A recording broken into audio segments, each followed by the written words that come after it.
Welcome everybody to AP Games and today's game review of Balthazar's Dream.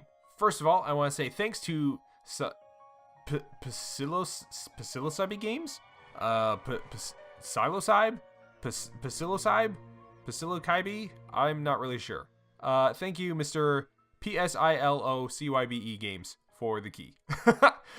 Anyways, thank you so much for the key. I enjoyed my time playing this game.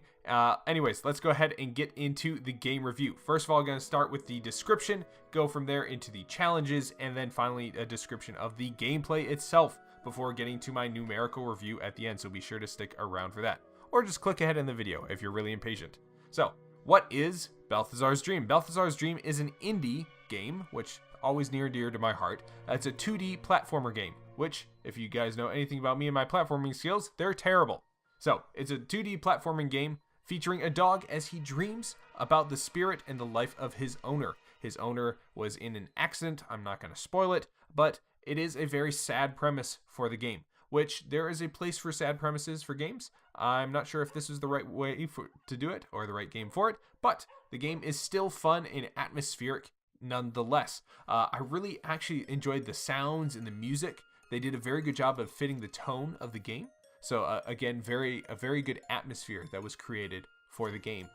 Very much ethereal and weighty almost. So, but really, it's a very sad opening. Kind of like Up. If you ever saw the movie Up, the opening for that's pretty depressing. And I would put Balthazar's Dream kind of at that level. Anyways, big upside. You can change the dog that you play and earn more along the way. So you get to pick what breed of dog you play as, which is always fun. There's like German Shepherd and Poodle and all sorts of different ones. And you can earn more and unlock more as you play through the game, which is kind of cool. Anyways, it's a fun little pixel art game. The challenges. The challenge of just about any platformer. It's mostly the same for every platformer. But for Balthazar's Dream, the main challenge is timing jumps and using special mechanics to reach your destination. Go figure, it's a platformer. Special mechanics include like using ropes to climb upwards to swing on. You can jump on beds to get yourself some extra jumping power as well. And then there are often times when the platforms that you jump on, they'll fall down and they'll fall into oblivion after a certain period of time, so you have to jump really quickly. A couple different things like that. There's also vacuum cleaners, which I enjoyed that so much that they put that in there. Vacuum cleaners are one of the scariest things that a dog can think of, so sure, they would be in this Balthazar's Dream. Bad dream, of course. Vacuum cleaners, they disorient you. Once you've become fully disoriented, then you basically just, as a character, you just bolt away from the vacuum cleaner, and it forces you to run away. Interesting thing, though, is that when you run away from the vacuum cleaner, you run away, I think, a little bit faster than when you're normally running. So you can actually use the vacuum cleaners as a little bit of this odd, like, running boost, which is kind of cool. So the gameplay, it's pretty simple. Jumping like most platformers. The gameplay really again comes down to timing your jumps. I know that this is super basic when talking about platformers, but it's true of all platformers, but Balthazar's Dream is essentially only about timing your jumps perfectly well. At least that's what I saw. Again, there are some other mechanics about, like, you know, jumping up on beds to get a little bit of extra jump boost and timing things right with, like, a rope swing. So ropes, beds, other mechanics that are involved are pretty standard. But, again, the biggest trick is really knowing when to launch from the platform that you're going to in order to get to the next place. It's like, I can't stress this enough that is the single gameplay mechanic, the single gameplay challenge is timing your jumps correctly. Like, that is the single thing, which, again, if you know me, my timing is terrible and I'm not good at platformers, so this was actually a pretty tough game for me to play. Another thing that I did enjoy is that, or I appreciated, is that there were multiple save points throughout the level, and the save points were, of course, fire hydrants. So the dog, you get up to the fire hydrant, it pees on it, marks its territory, that sort of thing, and that's the save game right there. So I really appreciated that. That was fun. It's just those little things like that I appreciate, those little details. Anyways, again, there's a bunch of different types of mechanics in there. Ropes, beds, swings, other things that you can do. The vacuums, the trick, again, the trick with the vacuum was to time your jump in order to either A, avoid the vacuum, or B, get on the other side of the vacuum so you could use the disorienting power of the vacuum to propel you farther and you can jump even more in the other direction. So that's the basic gameplay loop of the game. The review, so for those of you who have never seen one of my game reviews, I basically treat my game reviews in a way that if I were talking to a friend, what would I say to them about this game? Would I recommend it? Would I not recommend it? What would I tell them? So on a scale of 1 to 5, a 1 is being, this is a terrible game. It's buggy as all get out. It's abandonware. It's not good. It's just janky and crazy. Not good. A bad game. That's a 1.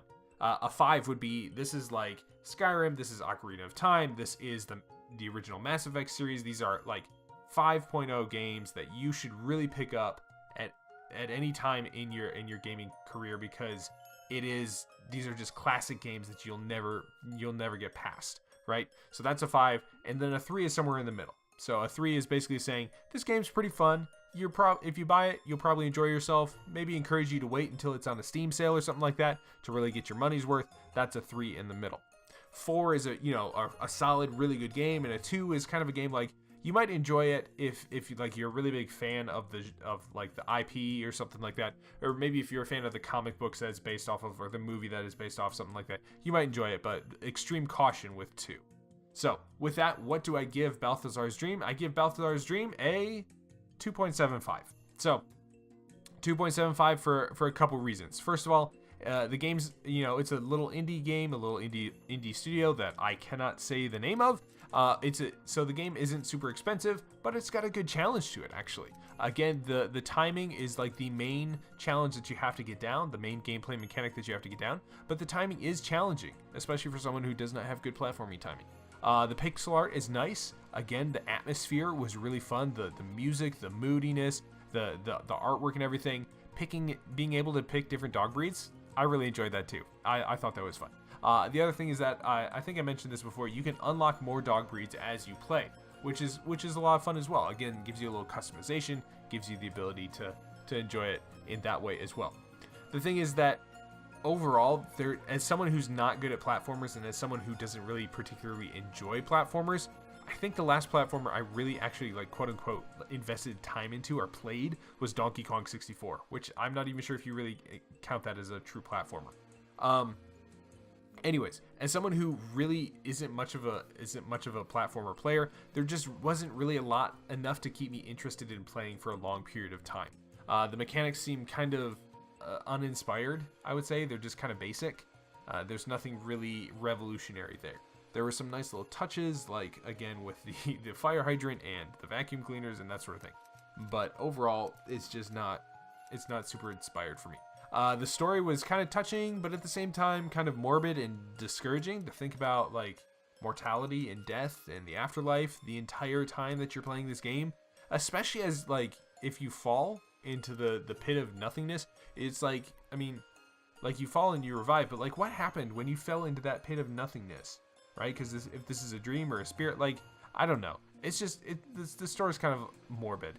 Again, there is a time and a place for having kind of rough storylines, if you will, rough settings.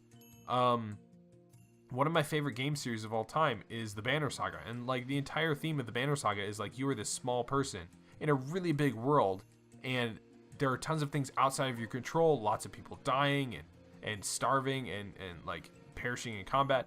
It's a dark storyline, and I think that's good. It's very well executed, but the way that this is executed is just kind of, it's not like a challenge to overcome. The storyline is basically just implemented in a way that kind of makes you sad. It's just kind of depressing rather than I don't know. At least that's the way that I perceived it. So I don't know. I had some problems with that as well.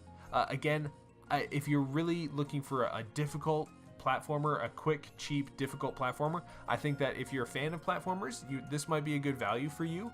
Just because it's inexpensive and provides what seemed like a fairly decent amount of challenge from the basic mechanics that were there.